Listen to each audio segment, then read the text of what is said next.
It blows my mind every time I look at the back end of my podcast dashboard and see that there are people downloading this podcast from all over the world.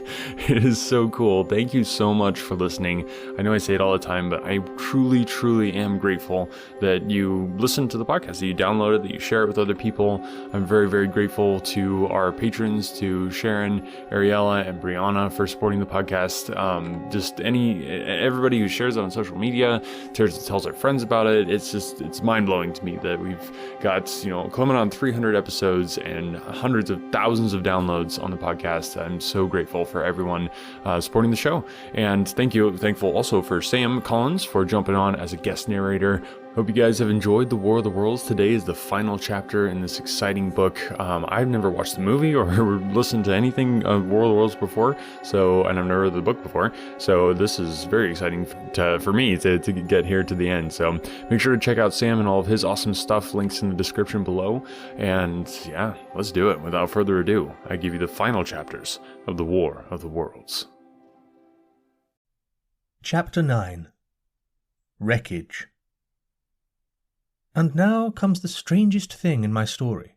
Yet, perhaps, it is not altogether strange. I remember clearly and coldly and vividly all that I did that day until the time that I stood weeping and praising God upon the summit of Primrose Hill. And then I forget. Of the next 3 days, I know nothing. I have learned since that, so far from my being the first discoverer of the Martian overthrow, several such wanderers as myself had already discovered this on the previous night. One man, the first, had gone to St. Martin's le Grand, and, while I sheltered in the cabman's hut, had contrived to telegraph to Paris. Thence the joyful news had flashed all over the world. 1,000 cities, chilled by ghastly apprehensions, suddenly flashed into frantic illuminations. They knew of it in Dublin, Edinburgh, Manchester, Birmingham, at the time when I stood upon the verge of the pit. Already men, weeping with joy as I have heard, shouting and staying their work to shake hands and shout, were making up trains even as near as Crewe to descend upon London. The church bells that had ceased a fortnight since suddenly caught the news, until all England was bell-ringing. Men on cycles, lean-faced, unkempt, scorched along every country lane, shouting of unhoped deliverance, shouting to gaunt, staring figures of despair. And for the food. Across the Channel, across the Irish Sea, across the Atlantic, corn, bread, and meat were tearing to our relief. All the shipping in the world seemed going Londonward in those days. But of this I have no memory. I drifted, a demented man. I found myself in a house of kindly people who had found me on the 3rd day, wandering, weeping and raving through the streets of St. John's Wood. They have told me since that I was singing some insane doggerel about the last man alive, hurrah, the last man alive.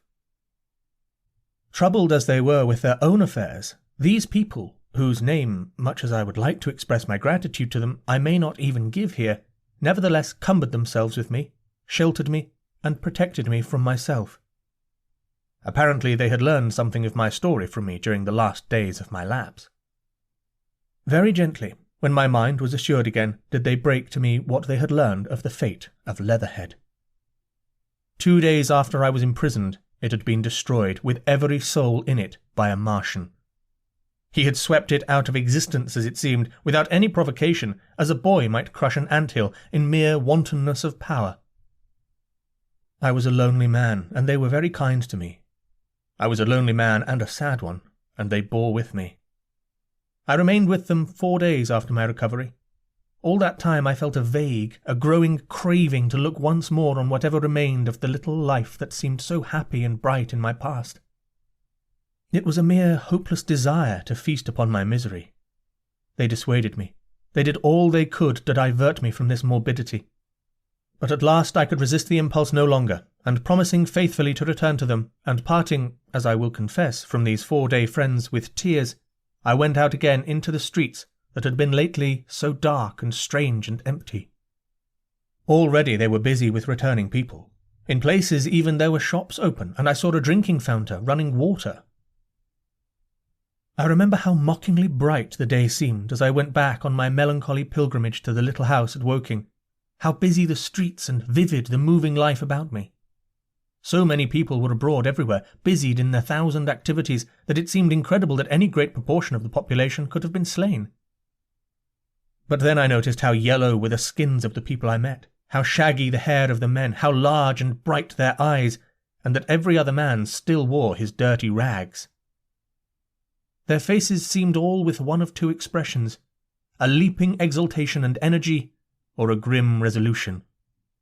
Save for the expression of their faces, London seemed a city of tramps. The vestries were indiscriminately distributing bread sent us by the French government. The ribs of the few horses showed dismally. Haggard special constables with white badges stood at the corners of every street.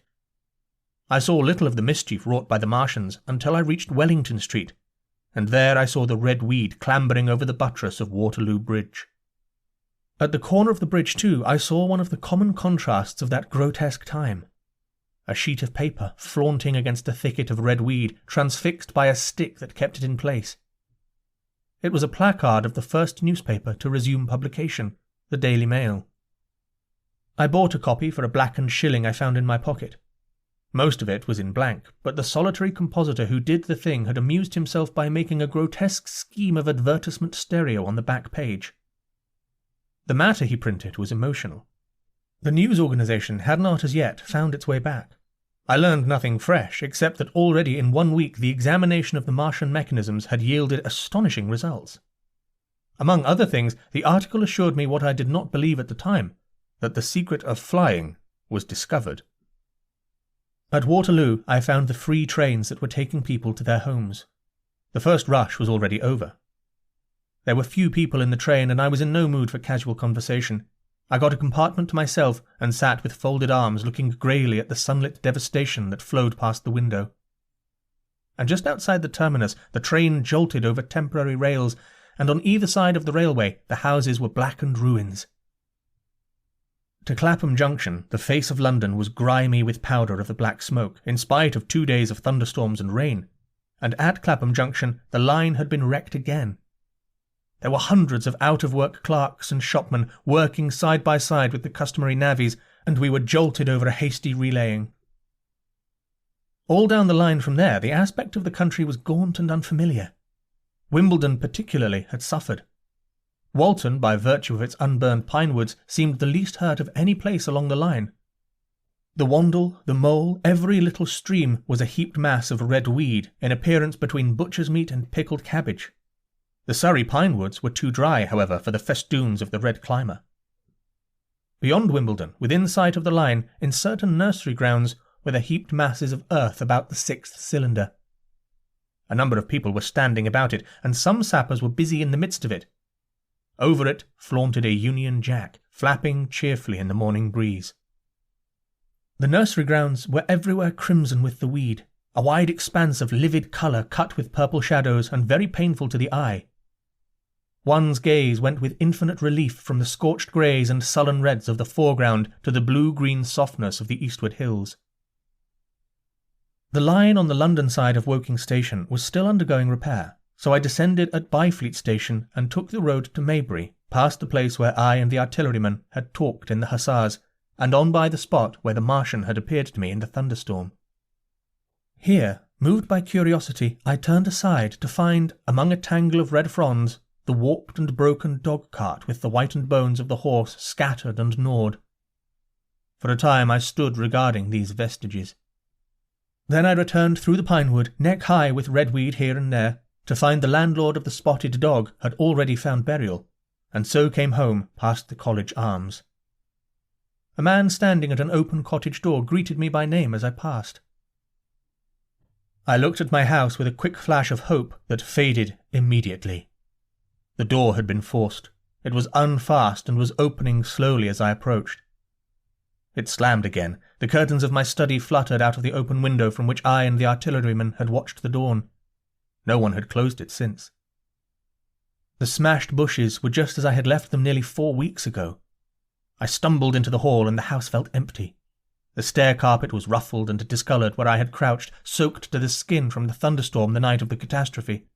Our muddy footsteps I saw still went up the stairs. I followed them to my study and found lying on my writing table still, with the selenite paper weight upon it, the sheet of work I had left on the afternoon of the opening of the cylinder. For a space I stood reading over my abandoned arguments. It was a paper on the probable development of moral ideas with the development of the civilizing process, and the last sentence was the opening of a prophecy. In about 200 years, I had written, we may expect... The sentence ended abruptly. I remembered my inability to fix my mind that morning, scarcely a month gone by, and how I had broken off to get my daily chronicle from the newsboy. I remembered how I went down to the garden gate as he came along, and how I had listened to his odd story of men from Mars. I came down and went into the dining room. There were the mutton and bread, both far gone now in decay, and a beer bottle overturned, just as I and the artilleryman had left them. My home was desolate. I perceived the folly of the faint hope I had cherished so long. And then a strange thing occurred. "It is no use," said a voice. "The house is deserted. No one has been here these 10 days. Do not stay here to torment yourself. No one escaped but you." I was startled. Had I spoken my thought aloud? I turned, and the French window was open behind me. I made a step to it and stood looking out. And there, amazed and afraid, even as I stood amazed and afraid, were my cousin and my wife. My wife, white and tearless. She gave a faint cry. "I came," she said. "I knew. She put her hand to her throat, swayed. I made a step forward and caught her in my arms. Chapter 10. The Epilogue. I cannot but regret, now that I am concluding my story, how little I am able to contribute to the discussion of the many debatable questions which are still unsettled. In one respect, I shall certainly provoke criticism. My particular province is speculative philosophy. My knowledge of comparative physiology is confined to a book or two, but it seems to me that Carver's suggestion as to the reason of the rapid death of the Martians is so probable as to be regarded almost as a proven conclusion. I have assumed that in the body of my narrative. At any rate, in all the bodies of the Martians that were examined after the war, no bacteria except those already known as terrestrial species were found. That they did not bury any of their dead, and the reckless slaughter they perpetrated, point also to an entire ignorance of the putrefactive process. But probable as this seems, it is by no means a proven conclusion. Neither is the composition of the black smoke known, which the Martians used with such deadly effect, and the generator of the heat rays remains a puzzle. The terrible disasters at the Ealing and South Kensington laboratories have disinclined analysts for further investigations upon the latter. Spectrum analysis of the black powder points unmistakably to the presence of an unknown element with a brilliant group of 3 lines in the green, and it is possible that it combines with argon to form a compound which acts at once with deadly effect upon some constituent in the blood. But such unproven speculations will scarcely be of interest to the general reader, to whom this story is addressed. None of the brown scum that drifted down the Thames after the destruction of Shepperton was examined at the time, and now none is forthcoming. The results of an anatomical examination of the Martians, so far as the prowling dogs had left such an examination possible, I have already given. But everyone is familiar with the magnificent and almost complete specimen in the spirits at the Natural History Museum, and the countless drawings that have been made from it. And beyond that, the interest of their physiology and structure is purely scientific. A question of graver and universal interest is the possibility of another attack from the Martians. I do not think that nearly enough attention is being given to this aspect of the matter. At present, the planet Mars is in conjunction, but with every return to opposition, I, for one, anticipate a renewal of their adventure. In any case, we should be prepared. It seems to me that it should be possible to define the position of the gun from which the shots are discharged, to keep a sustained watch upon this part of the planet, and to anticipate the arrival of the next attack. In that case, the cylinder might be destroyed with dynamite or artillery before it was sufficiently cool for the Martians to emerge, or they might be butchered by means of guns so soon as the screw opened. It seems to me that they have lost a vast advantage in the failure of their first surprise. Possibly they see it in the same light. Lessing has advanced excellent reasons for supposing that the Martians have actually succeeded in effecting a landing on the planet Venus. 7 months ago now, Venus and Mars were in alignment with the Sun. That is to say, Mars was in opposition from the point of view of an observer on Venus. Subsequently, a peculiar luminous and sinuous marking appeared on the unillumined half of the inner planet, and almost simultaneously, a faint, dark mark of a similar sinuous character was detected upon a photograph of the Martian disk. One needs to see the drawings of these appearances in order to appreciate fully their remarkable resemblance in character. At any rate, whether we expect another invasion or not, our views of the human future must be greatly modified by these events. We have learned now that we cannot regard this planet as being fenced in and a secure abiding place for man. We can never anticipate the unseen good or evil that may come upon us suddenly out of space. It may be that in the larger design of the universe, this invasion from Mars is not without its ultimate benefit for men. It has robbed us of that serene confidence in the future which is the most fruitful source of decadence. The gifts to human science it has brought are enormous, and it has done much to promote the conception of the commonweal of mankind. It may be that across the immensity of space, the Martians have watched the fate of these pioneers of theirs and learned their lesson, and that on planet Venus they have found a securer settlement. Be that as it may, for many years yet there will certainly be no relaxation of the eager scrutiny of the Martian disk, and those fiery darts of the sky and shooting stars will bring with them as they fall an unavoidable apprehension to all the sons of men. The broadening of men's views that has resulted can scarcely be exaggerated. Before the cylinder fell, there was a general persuasion that through all the deep of space no life existed beyond the petty surface of our minute sphere. Now we see further. If the Martians can reach Venus, there is no reason to suppose that the thing is impossible for men, and when the slow cooling of the sun makes this earth uninhabitable, as at last it must do, it may be that the thread of life that has begun here will have streamed out and caught our sister planet within its toils. Dim and wonderful is the vision I have conjured up in my mind of life spreading slowly from this little seedbed of the solar system throughout the inanimate vastness of sidereal space. But that is a remote dream. It may be, on the other hand, that the destruction of the Martians is only a reprieve.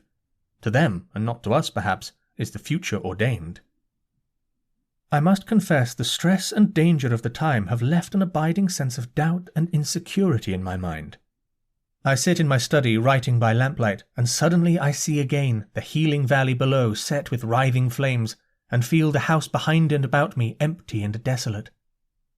I go out into the Byfleet Road, and vehicles pass me, a butcher boy in a cart, a cab full of visitors, a workman on a bicycle, children going to school, and suddenly they become vague and unreal, and I hurry again with the artilleryman through the hot, brooding silence. Of a night I see the black powder darkening the silent streets, and the contorted bodies shrouded in that layer. They rise upon me, tattered and dog-bitten. They gibber and grow fiercer, paler, uglier, mad distortions of humanity at last, and I wake, cold and wretched in the darkness of the night. I go to London and see the busy multitudes in Fleet Street and the Strand, and it comes across my mind that they are but the ghosts of the past, haunting the streets that I have seen silent and wretched, going to and fro, phantasms in a dead city, the mockery of life in a galvanized body. And strange, too, it is to stand on Primrose Hill, as I did but a day before writing this last chapter, to see the great province of houses, dim and blue through the haze and the smoke and mist, vanishing at last into the vague lower light, to see the people walking to and fro among the flower beds on the hill, to see the sightseers about the Martian machine that stands there still, to hear the tumult of playing children, and to recall the time when I saw it all bright and clear-cut, hard and silent, under the dawn of that last great day. And strangest of all it is to hold my wife's hand again, and to think that I have counted her, and that she has counted me, among the dead. Wow, what a ride. This is so cool. Thank you again to Sam Collins for being a guest narrator on the show here and just bringing this to you guys. It was such a blast getting to have him as the guest narrator. A nice little break for me, but don't worry, we'll be back with more awesome audiobooks here next week, so stay tuned. yeah, make sure to check out, like I said, Sam's stuff. Make sure to check out the anotherworldaudiobooks.com as well. It's got some cool stuff on there. Free audiobook. We've got the merchandise store with some awesome designs handmade by yours truly. And yeah, thank you guys so much for listening. Really hope you enjoyed this version of The War of the Worlds. Sam did an excellent job. So proud to be able to publish his work here on the podcast and grateful for his help there. So yeah, thank you guys so much for listening and stay tuned. Next week, more awesome stuff coming your way.